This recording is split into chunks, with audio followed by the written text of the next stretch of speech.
ദൈവത്തിൻ്റെ ഹിതം മാത്രം നിറവേറുവാൻ എപ്പോഴും ആഗ്രഹിക്കുകയും അതിനുവേണ്ടി സമർപ്പിക്കപ്പെടുകയും ചെയ്ത വ്യക്തിയാണോ നിങ്ങൾ? അങ്ങനെയെങ്കിൽ ഈ സന്ദേശം നിങ്ങൾക്ക് ഒരു ഉത്തേജനമായിരിക്കും. ഇരുൾ അടഞ്ഞ വഴികളിൽ തിരുനാളമാകുവാൻ ഇന്നത്തെ ചിന്ത.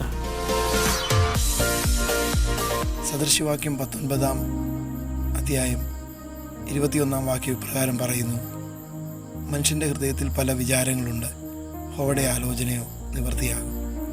എന്നീ പ്രഭാതത്തിൽ എന്നെ കേൾക്കുന്ന പ്രിയപ്പെട്ടവരെ, നമ്മുടെ ഹൃദയത്തിൽ ഒരുപാട് വിചാരങ്ങളുണ്ട്. യെശയ്യാപ്രവാചകൻ്റെ പുസ്തകത്തിൽ പറയുന്നത് പോലെ മനുഷ്യൻ്റെ വിചാരങ്ങൾക്ക് മുകളിൽ യഹോവയുടെ വിചാരങ്ങളും അവൻ്റെ വഴികൾക്ക് മുകളിൽ യഹോവയുടെ വഴിയുമുണ്ട്. അതുകൊണ്ട് നാം ജീവിതത്തിൽ പലതും ആഗ്രഹിക്കുന്നത് നമ്മുടെ ഹിതപ്രകാരം, നമ്മുടെ ഇഷ്ടപ്രകാരം നമ്മുടെ ജീവിതത്തിൽ നിറവേറണമെന്ന് ആണ്. എങ്കിലും യഥാർത്ഥമായി നമുക്ക് ഏറ്റവും കരണീയവും നമുക്ക് ഏറ്റവും അനുഗ്രഹവുമായ അനുഭവങ്ങൾ വെളിപ്പെടുന്നത് ദൈവത്തിൻ്റെ ഹിതം നമ്മുടെ ജീവിതത്തിൽ നിറവേറുമ്പോഴാണ്.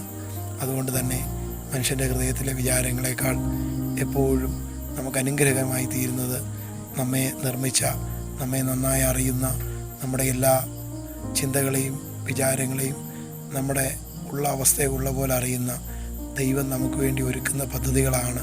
അതാണ് നമ്മുടെ ജീവിതത്തിൽ ഏറ്റവും അനുഗ്രഹമായി തീരുന്നത്. മാത്രമല്ല, നാം എന്തെല്ലാം പദ്ധതികൾ സ്വരുക്കൂട്ടിയാലും എന്തെല്ലാം പ്ലാനുകൾ ഇട്ടാലും അതിൻ്റെ എല്ലാം അപ്പുറത്ത് ദൈവത്തിൻ്റെ പ്ലാനും ദൈവത്തിൻ്റെ പദ്ധതിയുമാണ് നമ്മുടെ ജീവിതത്തിൽ എപ്പോഴും നിറവേറുന്നത്. അതുകൊണ്ട് തന്നെ ദൈവത്തിൻ്റെ പദ്ധതിക്കായി, ദൈവത്തിൻ്റെ ഹിതത്തിനായി നമുക്ക് നമ്മെ തന്നെ ഏൽപ്പിച്ചു കൊടുക്കാം. ഈ പ്രഭാതം എല്ലാവർക്കും അനുഗ്രഹത്തിൻ്റെ പ്രഭാതമായി മാറട്ടെ എന്ന് ആശംസിക്കുന്നു.